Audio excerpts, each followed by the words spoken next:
Shalom, everyone. Good afternoon.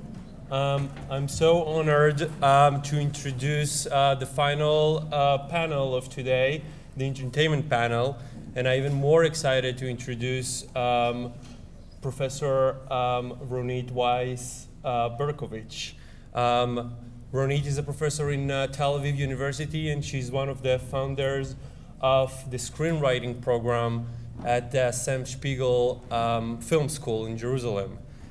She's also the creative mind behind an incredible TV show, Israeli TV show, A Touch Away, that touched me personally on many levels.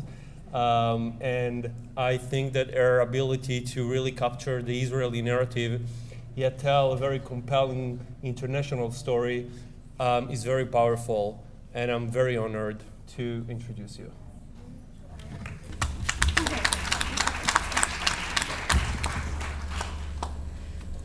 Good afternoon. Thank you for staying with us because it was a long day. This session will try to better understand the Israeli-American cross-border influences in entertainment, and we'll ask how come that a small country like Israel can produce stories and talents that are relevant to the American audience, and what makes Israel such a rich source of material and stories, and what happens to Israeli stories and creators as they make their way here to America. So first I will introduce very briefly our speakers, and then I will ask each one of them a question and ask them to invite them to tell more about the story, their experience or the background or what they are doing just now. And then we'll have a conversation and maybe open up the floor for Q&A. And in the end, another surprise by Ninet. Okay. So more and more Israelis are active today, as we know, in the American entertainment industry. And two of them, two icons, if I may, are with us today. Ninet, hi. She is a singer and songwriter, writer, and actress, one of the biggest stars in Israel. And her success in the television and music brought Ninet to international stages. And now she is a rising star here in California, in the US. And Gideon Raff, Gidi, an award-winning writer, director, and showrunner. He's the executive producer of Homeland, which is adapted from his Israeli show, Prisoners of War. And Gidi is currently directing and writing his new miniseries about the top Mossad spy in Syria, Eli Cohen. And from the American side, we have Alesia Weston, who ran the International Feature Film Program of Sundance Institute for a decade. She is a creative advisor to international filmmakers and festivals, and she was the head of the Jerusalem Film Festival. And she is a creative advisor to leading labs of screenwriters around the world. And then we have Nicole Yorkin.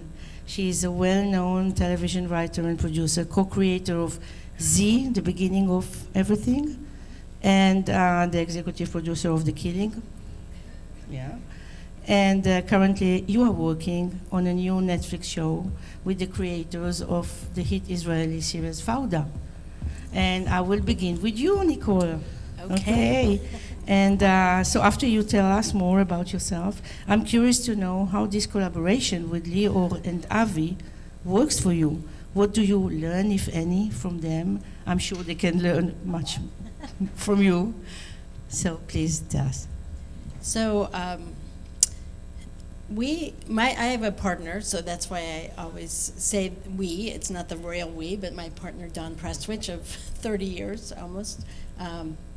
We were big fans of the show Fauda, as many of you have probably are, and I had heard that that Lior and Avi had a deal with Netflix, U.S. Netflix, and we're looking to make some US-based shows with American collaborators, and so we wanted to be a part of that. And I just had this instinct that if we actually met Lior and Avi, we would hit it off, and so indeed we did. Lior and Avi had flown in from Tel Aviv for one day, and my partner and I went. 1 day?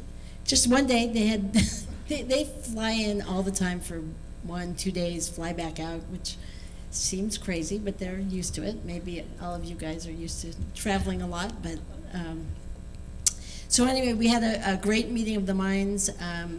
Lior and Avi are a partnership. I don't know how much you all know about them. Lior started as an actor. Avi Issakarov is a pretty well-known journalist in Israel. And so I had been a journalist in my previous life, as my good friend John Schwada, wherever he is, knows. We used to work together. And anyway, there were many points of connection with Avi and Lior, and we had a great meeting together, and they had an idea for a series, and we all loved this idea. And so the show Hit and Run was born in that moment. And I don't know if you want me to tell you anything about it. Sure, of course. Try to be brief. It's about, it's for Netflix. It's a 10-episode series, and it's about an Israeli tour guide named Segev, and it took us a long time to learn how to pronounce that name. Because we always want to say Segev, but it's Segev, and his 12-year-old daughter. And Segev is pretty recently married to an American woman who is an emigre to Israel, and she's a dancer with the Batsheva company. And pretty early on in the process, his wife, this American dancer, is killed in a tragic hit-and-run accident. And Segev's journey to find out who was driving the car and who killed her takes him from Tel Aviv to New York, and on this journey to discover the truth of, what happened, who killed her. And that's the sort of the microcosm of the story. And the macrocosm of the story is, it's a story about U.S., like American and Israeli relations. We like to think of it this way, and the four of us have talked about this a lot. We are the best of friends, the best of allies, but like many friends and family members, sometimes we have disagreements, and those disagreements can lead to feelings of betrayal and dissatisfaction with each other. And so that's the macro story that we're working with. So. Interesting. And then Giddy. Hello. Hi. So we can talk about your journey, because it started many years ago here in LA, but I think that the big groundbreaking was Prisoners of War, and the American adaptation is a huge success. And I think that you and your show, you opened the door for so many Israeli creators and shows. I think while we are talking, there are at least 10 remakes or adaptations that are being made here.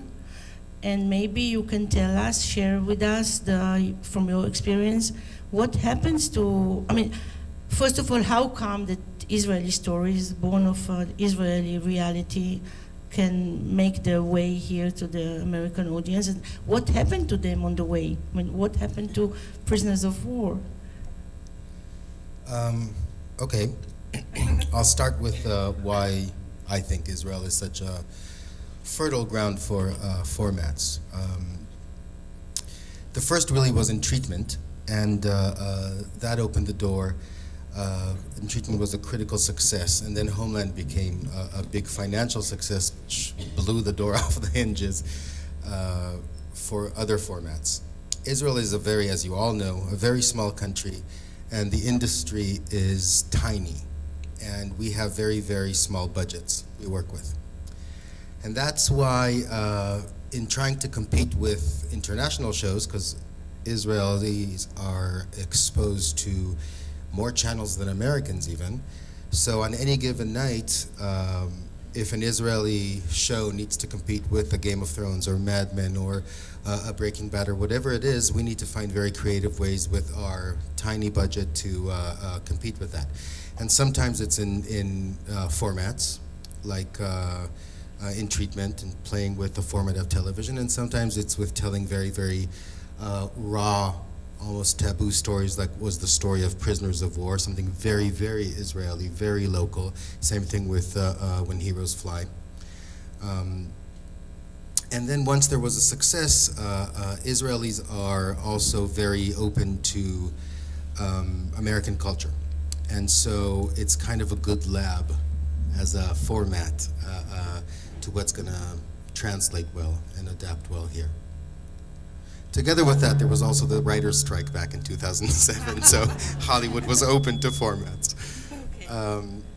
Yeah.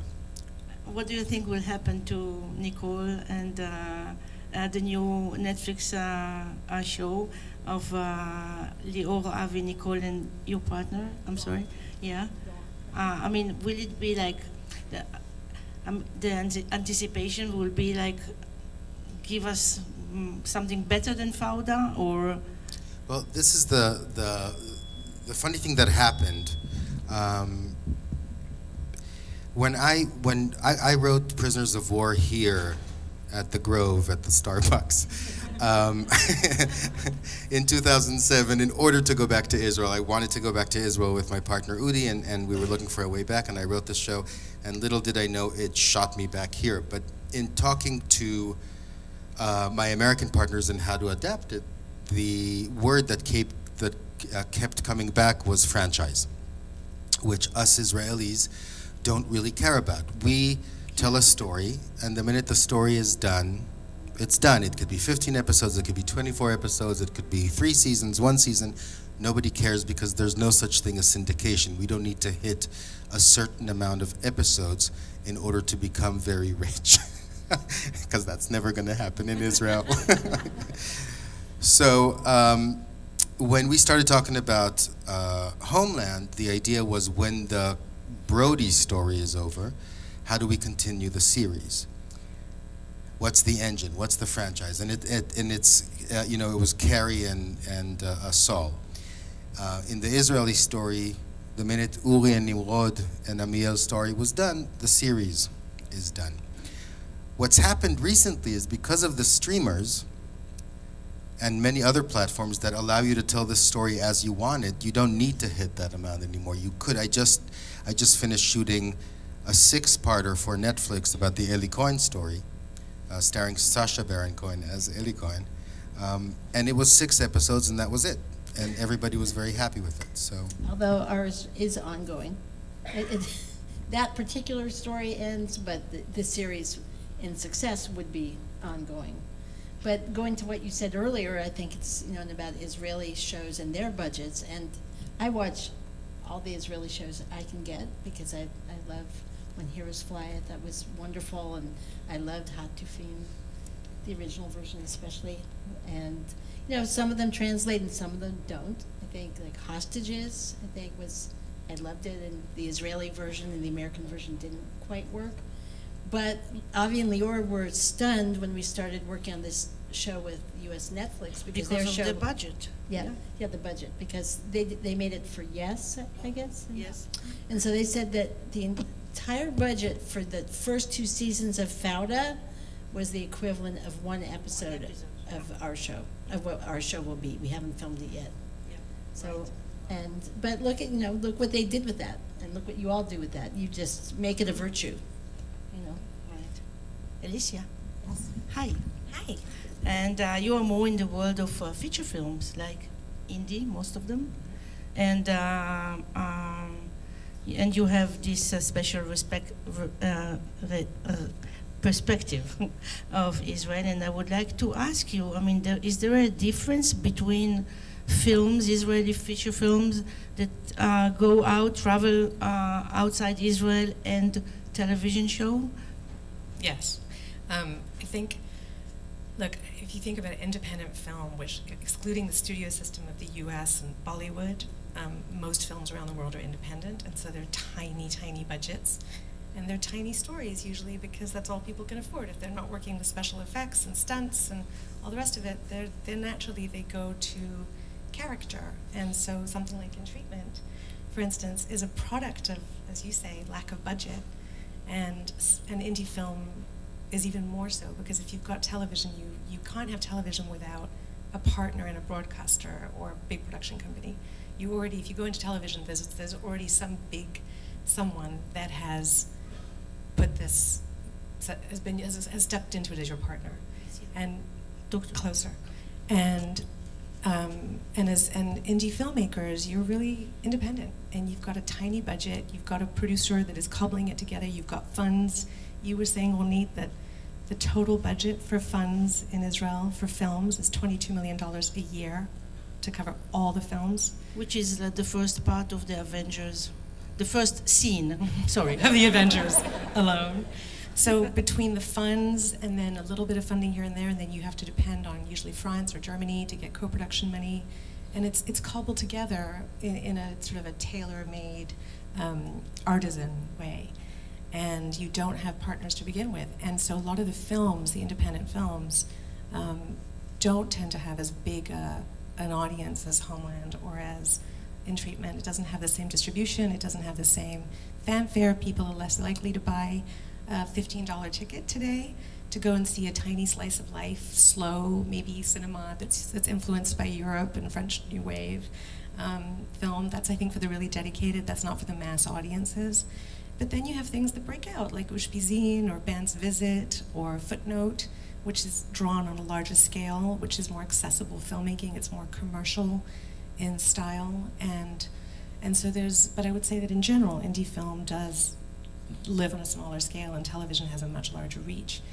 The one thing I will say that's interesting, because we all have tribal pride, is that my colleagues at various festivals and funds around the world, whether it's Cannes or Berlin or wherever, struggle every year, because as tiny a country and industry as it is, the volume of quality is so high that they have 5 or 6 films they would like to present at their festival every year from Israel, whereas they may struggle to find, they need to have, if they're doing their jobs, they want to say, we have films from 46 countries this year, Tajikistan, and the first one from, from Saudi Arabia, and this, that. And they usually have to choose 1 or 2 and give up 3 beautiful Israeli films because the quality is so high.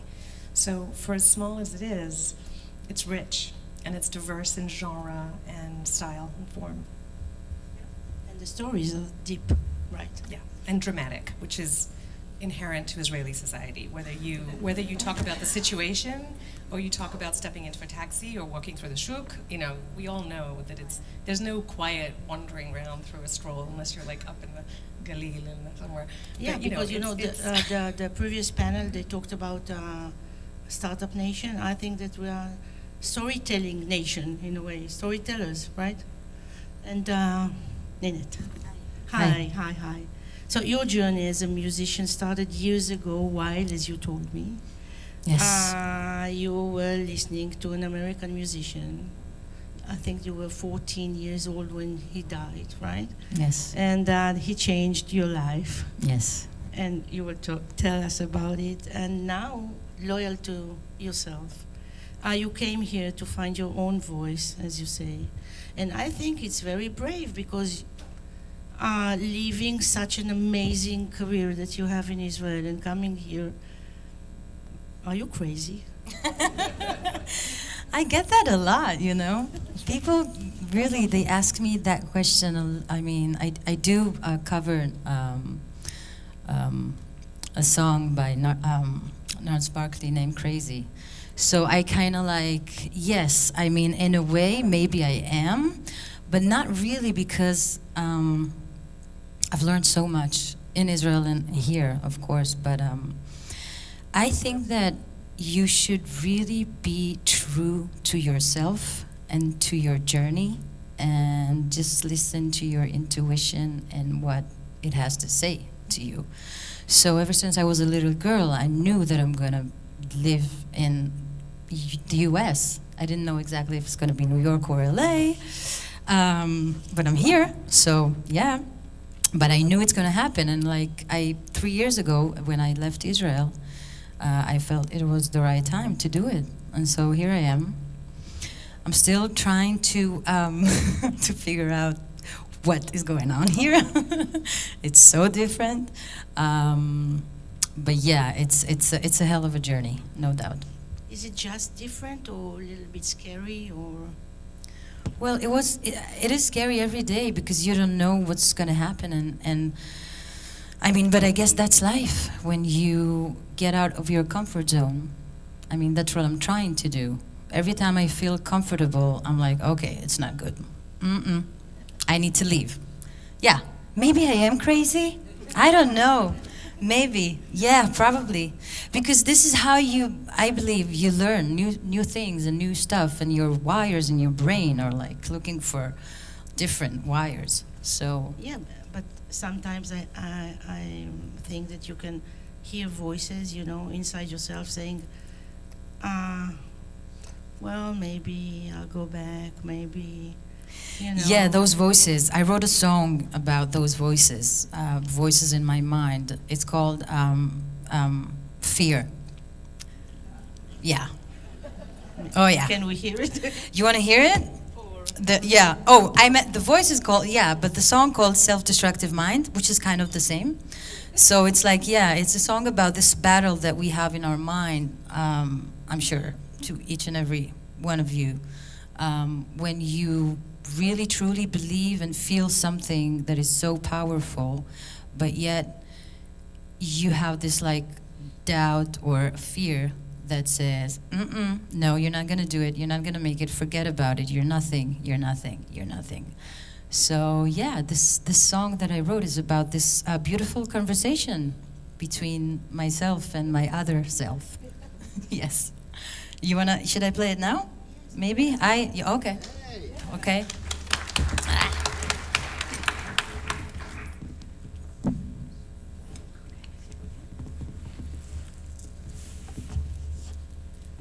Pick my pick. Just for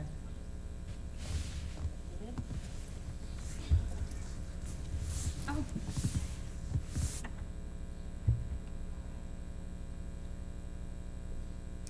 So I wrote this one actually a few months after I moved here to LA from Israel. I was sitting in my balcony and I was staring at the sky and I was talking to God and I was like, what am I doing here? I don't know. What do you want me to do? Tell me, talk to me. I'm a big believer of God, by the way. I love him. He's awesome. And yeah, like, it's okay. So then I went back to my room and this one just came out of me. It's called Self-Destructive Mind.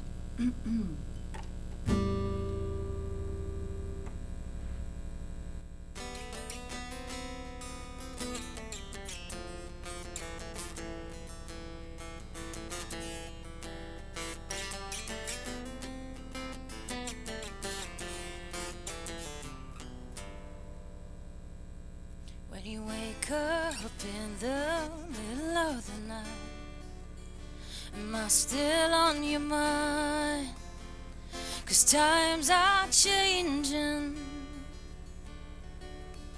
And do you have a friend or someone to talk to? You keep it all to yourself. You keep it all to yourself, destructive mind.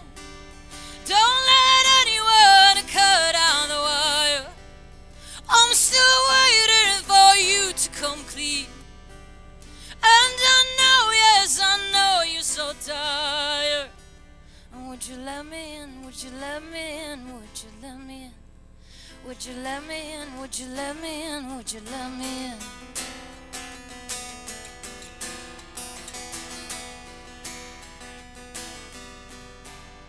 Two birds hanging on the wire of hope.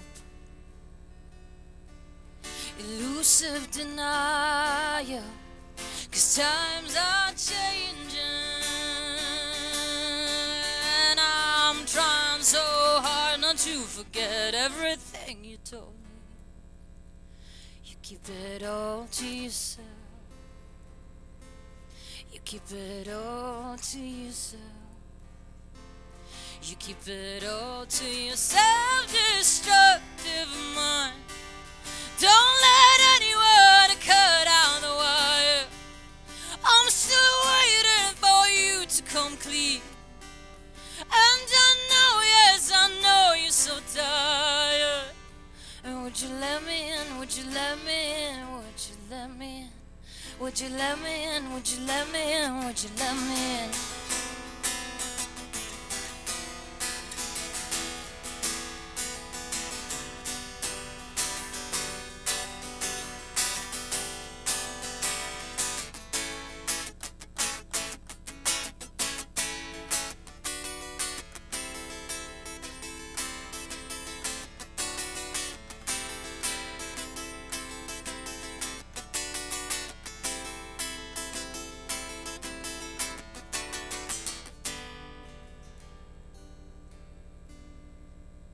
Self-destructive mind.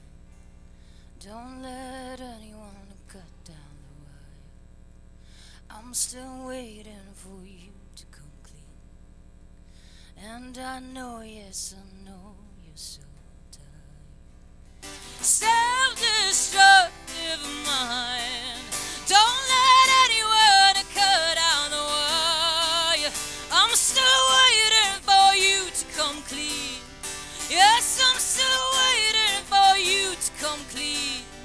Oh, I'm still waiting for you to come clean. And I will let you in, I'll let you in, I will let you in. I'll let you in, I'll let you in.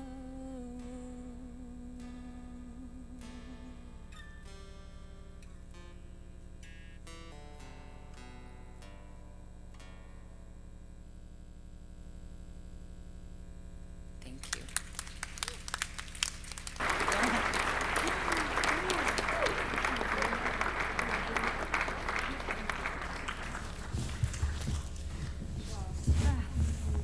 I think about When Heroes Fly. The series that you are Yaeli. And, I'm Yaeli. I'm so Yaeli. Oh my God. I am. And those guys, post-traumatic, go to Colombia to look for you. And there is a wound, there is a pain so deep, you know. The trauma is so present in the series. Oh yeah. Yeah, and you. Yeah, I feel it till this day, till now, the trauma. But yeah, this series for me was so life-changing in every aspect. Why? Because for me to dive into this role, to this part that I was playing, Yaeli, it took a lot from my soul to just, I needed to go all the way. And for this to happen, I just dived so deep that it took me a long time to snap out of it, for real, in my life, yeah.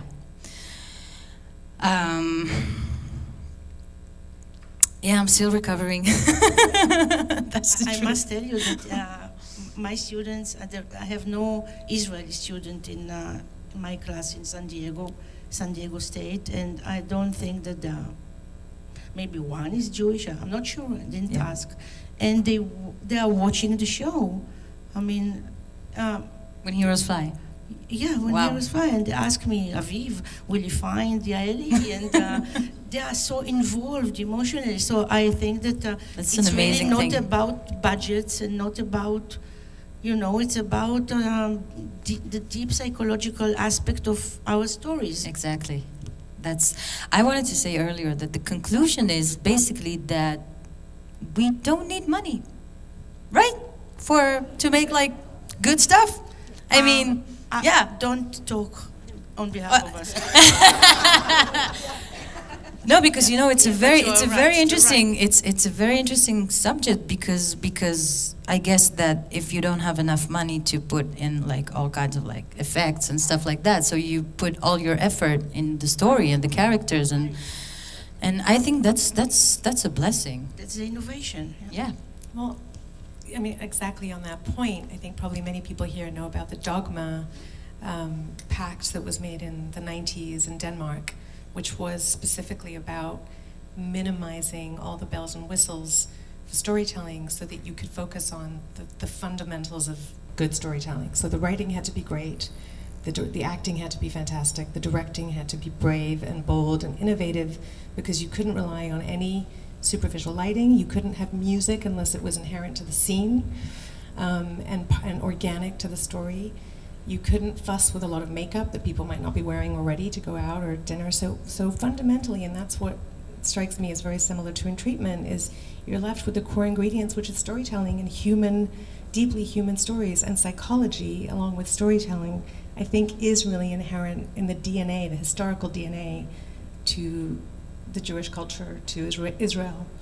And people, when they certainly to watch television or a good film, I think that's what they're really looking for. If you go and you see a film that is all special effects and is all great music and innovative animation and 3D, this and that, if you don't care about the characters, if you don't really follow the story or give a damn or you're not moved, it doesn't matter.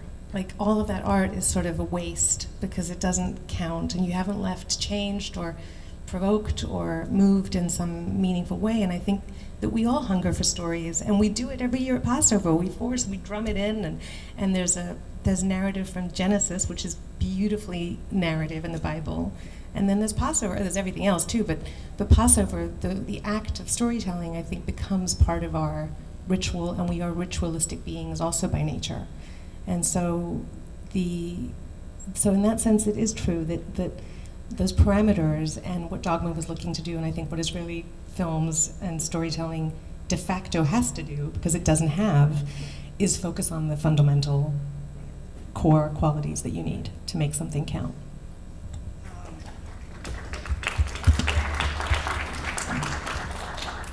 And also the narratives, like Gidi, one of your recent work is a film about the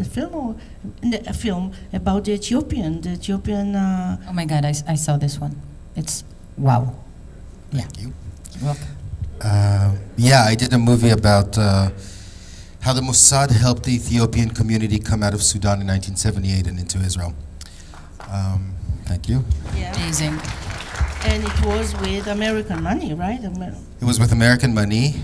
And what do they care? Is it because of the refugees today, or is it because, what is about the story? I think that's something I found out in Khatufim. And it's going to sound a contradiction, but it's not. The more local a story is, actually, it's more universal. And that's because the human condition is something that applies to all of us. And just like you said, if you bear it down to the most basic human emotions of love and hate and needing shelter and needing a safe place and helping in this case, your brothers, that's something that relates to everybody. So it could be a very, very local story about how the Mossad helped the Ethiopians out of Sudan, but it relates to a world where dozens of people are drowning on a weekly basis in the Mediterranean looking for a better future. So I think it's very relevant to today.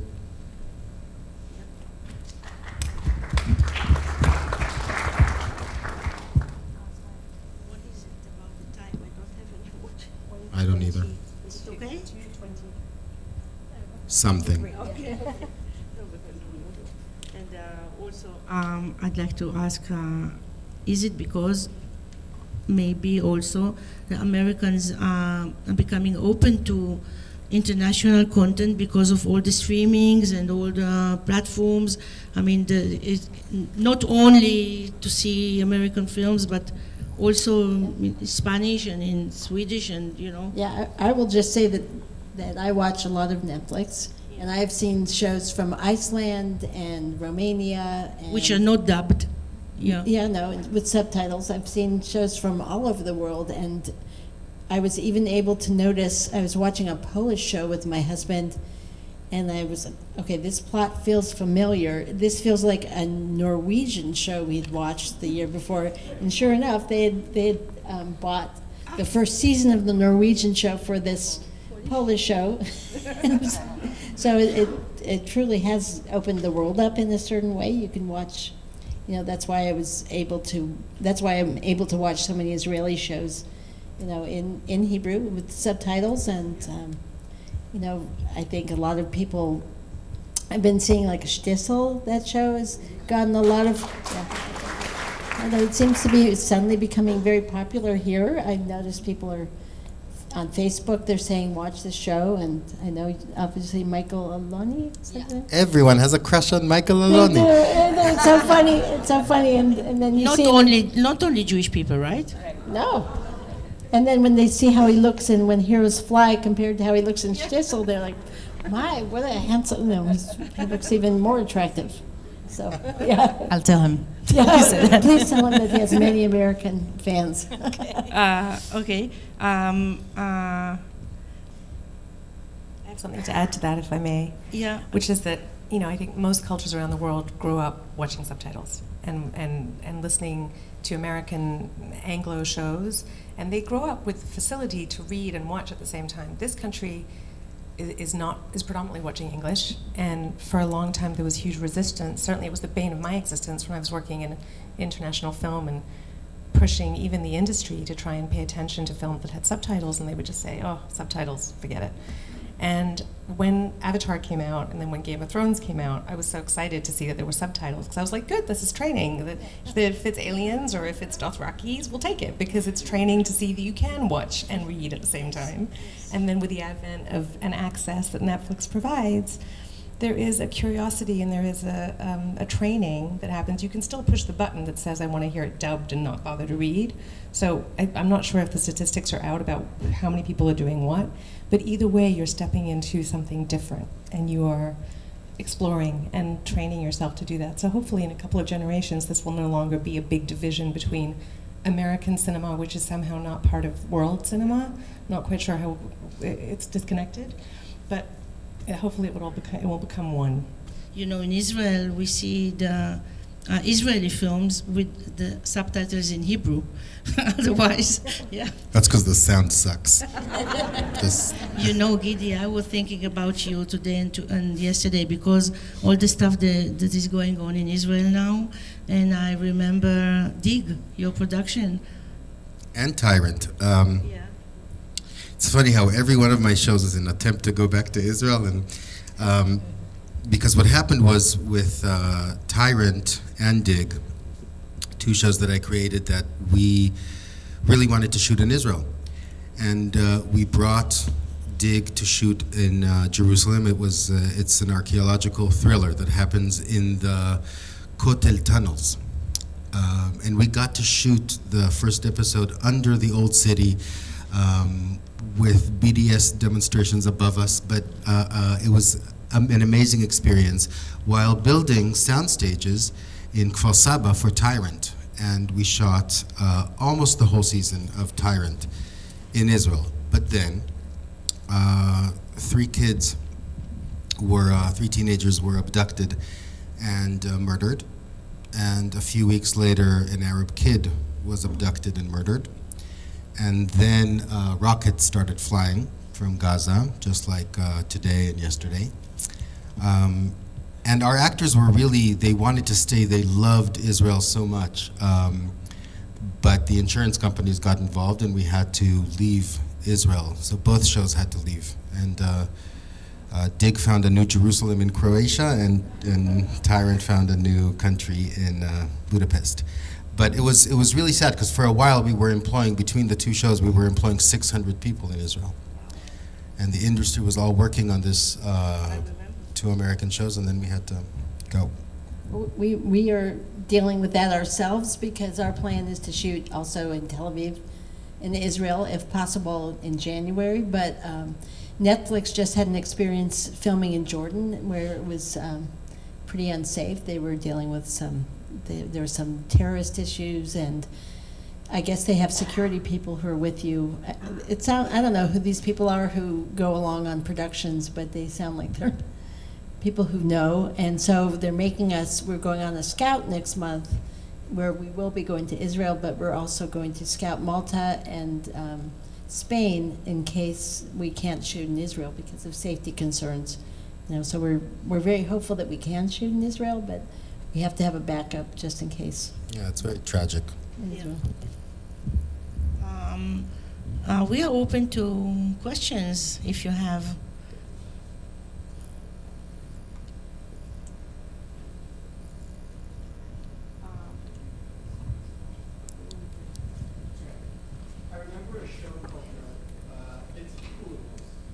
We don't hear you. In treatment. You know how you can see the series is called Petit Pool, which is the original series before it became In Treatment. And actually, I enjoyed the Israeli version a lot more, quite honestly. And I'd love to see that with English subtitles. I don't know how to see it. I know it exists. I don't know where. Certainly we can find out. I think we all probably know Chagai. Do the Israeli thing and download it illegally. Oh. There's also, it's been translated into 18 different languages in 18 different countries, which is another point in its favor in terms of its universal human story. It's been adapted, and it's different in each place, but it's kind of quite remarkable that it's had that journey. I remember how it started. He said, I have a very small budget. It's not low budget, this is no budget, and I have to do something with it. And yeah, somebody there, yeah.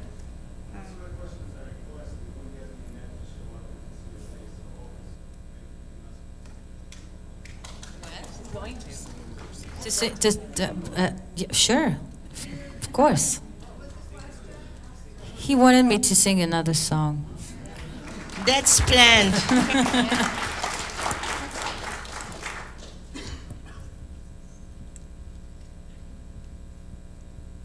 Now?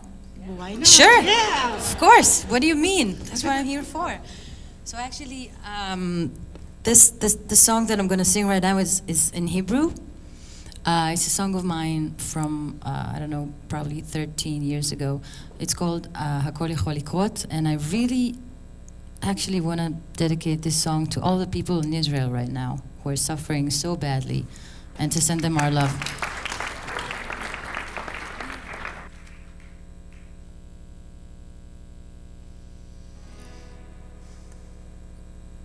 This one is an optimistic song, by the way.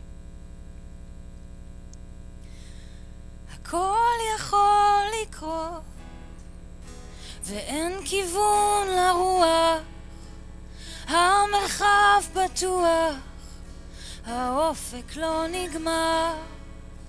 הכל יכול לקרות, מאהבה נתפרת, או לי פרידה נפרמת, בסוף כלום לא נשאר.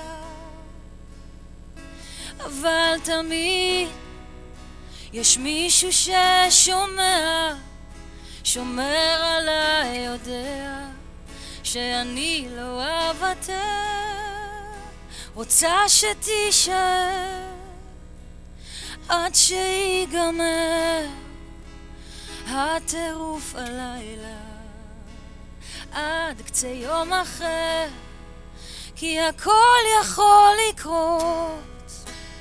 אין דבר קבוע, אין שום דבר בטוח שיקרה או לא יקרה. הכל יכול לקרות, רכבת שדוהרת, איך היא אף פעם לא עוצרת באותה תחנה. שחרר אותי מבדידותי בחדר, קח שבר ועוד שבר, ותדביק אותי עוד פעם מחדש, עד המבול הבא, עד שלא יכאב כבר, עד שירגע.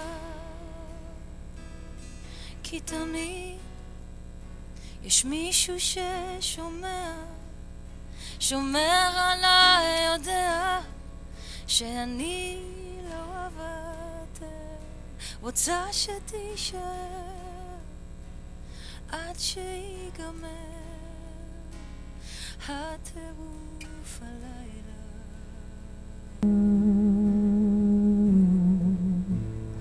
עד קצה יום אחר. תודה רבה, thank you.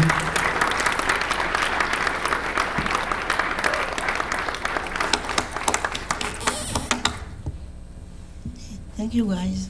That's it.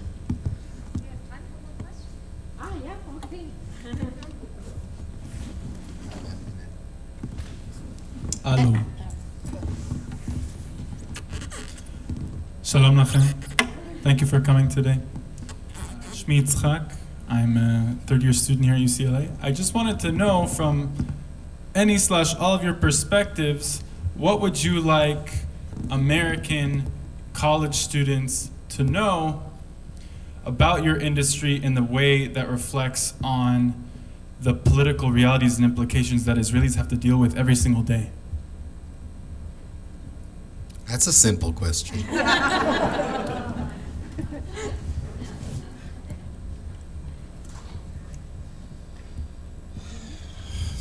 I don't know how to start, but I think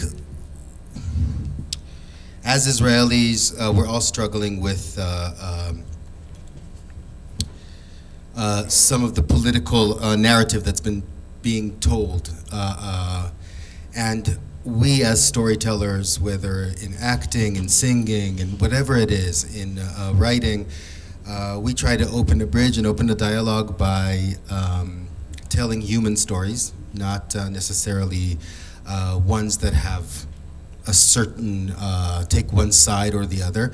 And I think for most artists, what's important is to, so that people consume as many of these stories as possible and realize that there are human beings on every side. And that's how we solve a problem. I don't know if I answered your question, but those were words that I said. I think that's a good way to look at it. Just on a personal level, I can say that on our show, we had all American writers except for Avi and Lior. And sometimes they would be in the room and sometimes they'd be on the big screen Skyping with us because they were filming Fauda. And so there was always a constant dialogue happening between the writers in the room and them about, because our show is sort of about Israeli-US relations. And we realized that even though it's about individuals too, there's just a lot we don't understand about, individual, like you said, the individuals, through individuals we can understand the bigger story. And so just having an open dialogue, even amongst staff members, was actually very helpful for all of us. I think we came away with a greater understanding of, both sides of whatever issue we were talking about. So. Can I answer that as well? It's connected to both of them as said, but I think that just like with all art, all filmmakers are afforded the opportunity and keen to give us an opportunity to step into someone else's shoes and to create an alternative point of view that we might not get to experience. And so I'm always grateful that I learn about being a gay teenager in the favelas of Brazil, or that I learned that alone with no movies. or what it's like to struggle with memory loss as a senior, or that I get to go to the Romanian medical system, or you can travel so beautifully through literature or through films, and it's an opportunity for us to check our convictions, our positions, our experience at the door, and go somewhere entirely different and come out with maybe a little bit more compassion and understanding for something that really challenges us and that we reject or we struggle with or that oppresses us. And I think that what we all want is for people to go in with an open mind and to go and see as much of this as possible. Certainly my mantra is like, go see international film and go and see television that isn't what you typically watch. And one more serial killer story probably isn't going to change your life, but a tiny little film from Chile that is about something you've never heard of might. And it might change someone else's life because you look at them differently. So it sounds very simplistic, but I think that is what most of us want in this industry and try to do every day. So join us and watch those small things. One of the funniest stories that happened between season 1 and season 2 of Chatufim in Israel was that the kid in the show, Chatzav, played by Guy Selnik, was drafted to the army. And he was posted in the occupied territories. And he was in a roadblock. And every day, people would come to him, Palestinians, and say, "When is the second season? We're dying to see it." And I think that's the most important thing. Art creates bridges. Leo has this story, you know. Leo has this story of coming and landing in New York, going through and the immigration, and they stopped him, and you know, and the investigation was, when is the next season of Fauda? Yeah.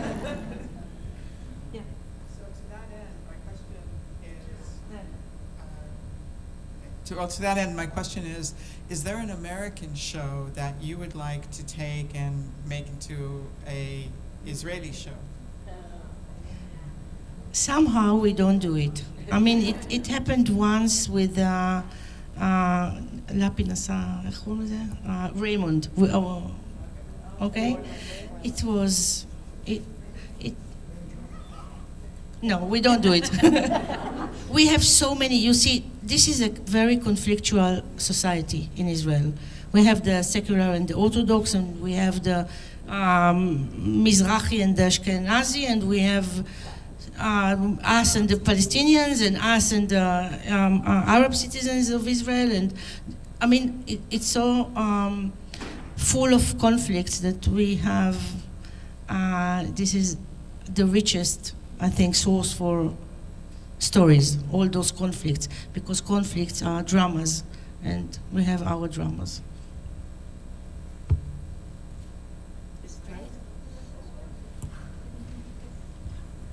Hi.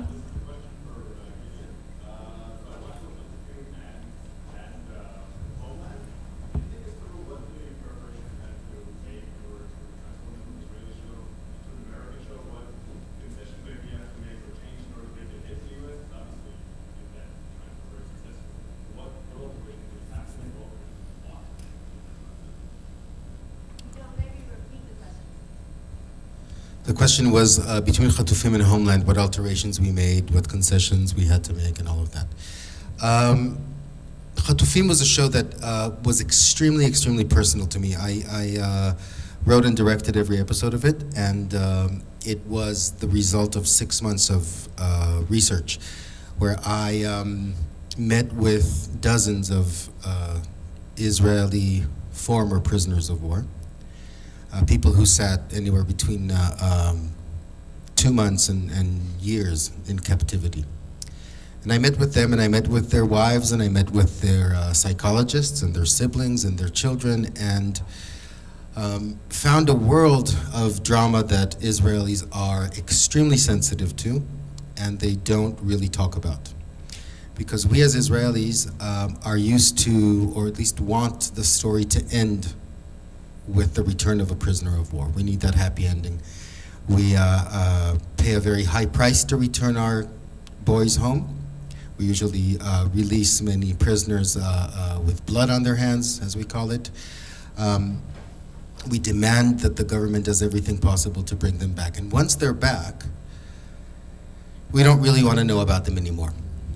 Because we wanted that happy ending. And what I found, that the story of the prisoners of war living in Israel does not end there. It actually is the beginning of a very, very, very hard journey.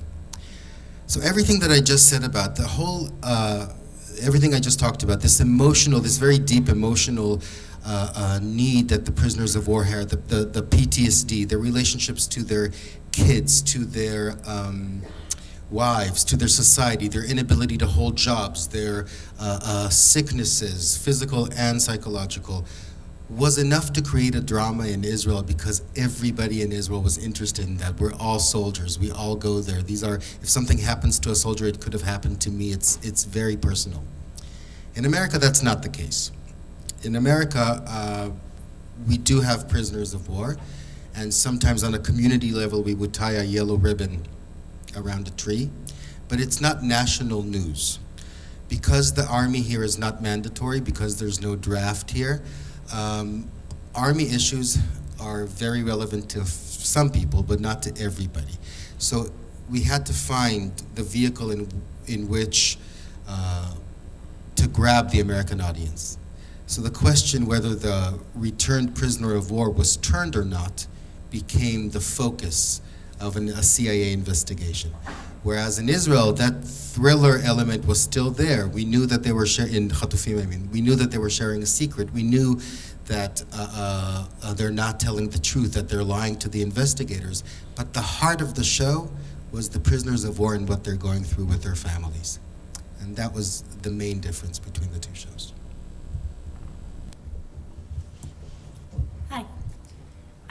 So my name is Meital, I'm an Israeli actress, and I have a question. Do you think that our industry is blocked only for war-type materials? Like, no doubt that this was what we do best, but like if we want to do like romantic comedy or something that is more just daily life, do you think it's something that we can actually offer outside of Israel, or is it limited only to that territory? I think you can absolutely do that. I would say that films like Fill the Void and, well, more Marriage Plan by Rama Boshtin, which is set in the Orthodox world, but essentially a romantic comedy. I mean, it's less on comedy than romantic, but it has a lot of comedy in it. It's like her world is like Jane Austen, but set in the Orthodox community. And it's very much a story about love. And I think if you accessible storytelling, I mean, Katri Shori, who ran the Israel Film Fund, the biggest film fund for years, used to put out calls to filmmakers desperate for either genre or comedies, because he was so tired of going to the film festivals every year with 3 more stories about checkpoints and, return soldiers. Like he wanted to represent all of Israeli society, and of course people write about what they experience the most and feel is dramatic and feel is unique, and after a certain number of those it's less so. But I think if you create something that's accessible, and if you think about things like Cinema Paradiso, Monsoon Wedding, there's so many films that transfer if they are commercial as an accessible in nature and not art house. We're not going to have any music, we're going to have very little dialogue, it's going to be slow and quiet and meditative, which is for smaller. Which is the how and not the what. Exactly. But absolutely, I think it's a question of how you create that, and snappy dialogue and live characters that are fun and funny, or genre. Big Bad Wolves is a very successful genre film that Tarantino promoted ad nauseum and found its fandom amongst horror kind of thriller fans. So it's a question of form as much as content. Also on the TV side, there are some amazing Israeli shows that are being adapted. Al Spectrum is being adapted by Amazon. And Liotita, Siazol's Liotita is being adapted also. So, Beauty and the Baker. yeah, that's Liotita. Yeah. Wow. The Liotita? The Beauty and the Baker. And Al Spectrum, I don't know what it's going to be called, but it's been bought by Amazon too. And it's about autism, right? It's about autism. That's Spectrum. Made by a young director and writer that her brother is autistic. We have a question here. Maybe you should take mine, because you always... Hi, can you hear me? Question for Ninet. You said that you always knew that you would come to the U.S. Why did you know that? Now that you're here, what has surprised you the most about being here? And in particular, I'd be curious just to hear you reflect a little bit on how being here has affected your creative process. Writing songs, and what I imagine is not your native language, the struggles of that perhaps occasions, perhaps not. Anything else just about how you feel your life as an artist is different being here as opposed to in Israel? Thanks. Wow, so what was the first question? Because it was a lot of questions in one question. I'll try to answer. Okay, so when I was a child, I was listening most of the time to music in English. So for me, it was before the iPhone and the Instagram, and so I used to have a notebook that I had right on top of my bed, and I had this radio tape, like Sony radio tape, the old ones. VHS. So even older. And I used to record songs from the radio. I swear, I used to record songs from the radio and then delete because he was talking like too much on top of the song, and I hated it. So, and then I used to just took my notebook and write the lyrics of the songs that I liked. And this is how I used to practice. I used to close the windows in my room right after school, and then like sing so loudly. The neighbors, I mean, I felt sorry for them, for real. And I was like, when I saw them on the stairs, I was like, I'm sorry. But I had to do it because I felt like this was my, and I used to take like deodorant that looks like a microphone, and I used to sing in front of the mirror, and that, I swear, this is, and this is like my childhood. This is what I used to do, and you know, all kinds of songs, like my great teachers, actually, they were Mariah Carey and Celine Dion. Yeah, I mean, back then Mariah was really awesome. And they taught me how to sing, and that's what I used to do. And so everything I listened to was in English. And then I used to like lay in bed and have like this vision of mine, like singing in front of thousands of people.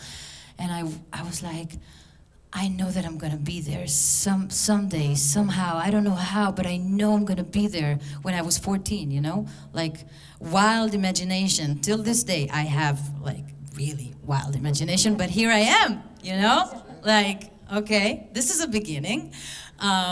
So what's the difference? So many, at the beginning when I came here, I was so high. I was so, wow, this is so cool. Where are we going? Okay, what are we going to do? Because in Israel, I used to work every day and I had like tons of shows, but then I came here and I'm like, okay, so what do I do? Where do I go? Who do I talk to? How can I even start? Because I was 31, 32. Not that young, but not that old either. And anonymous. Anonymous, totally. מה שנקרא. But for me, being someone that nobody knows was really good thing. Because in Israel, I was basically, I mean, I could walk down the street, but it was hard. And here, when I came here, I was just, you know, just me. And then for me, it was a chance to discover myself from this point of view of an adult. And I still am, actually. I'm working on it. But I do feel that I'm writing from a different place in my heart and my soul. And I'm asking, you know, a lot of my songs here that I'm writing they talking about home and seeds and garden and where is home and what is home. I'm still struggling with this part, but you know, this is a part of my journey, I guess, and I'm just feeling happy and I'm grateful for the life that I'm living, for better and for worse. But yeah, I'm just saying thank you to everything that I'm going through. And there are times where I feel very lonely, and it's okay. It's okay. And I miss my family, my mother and my father and my sisters and my brothers and. But you know, I'm having a lot of songs that I can write, that I can talk about those subjects and just you know, pour my heart out. Yeah. Bless you. Last question, please. I'm just wondering, is there a version of is there a version of Zaguria Imperia in English? Ninet knows about it. Zaguri. I don't know. I don't think so. Not for now. But I'll talk to. What? The Zaguri Imperia. Do you guys know about this show? It's another series that I played Lizzie in Israel. It's a very cool one. Zagur. Zaguri, yes. It's about this Moroccan family. Right? Moroccan family, yeah. Yes. So no, there's no, I'm sorry. No, not yet. Yeah. I'm sorry, but we have to finish. We have to end it. Thank you.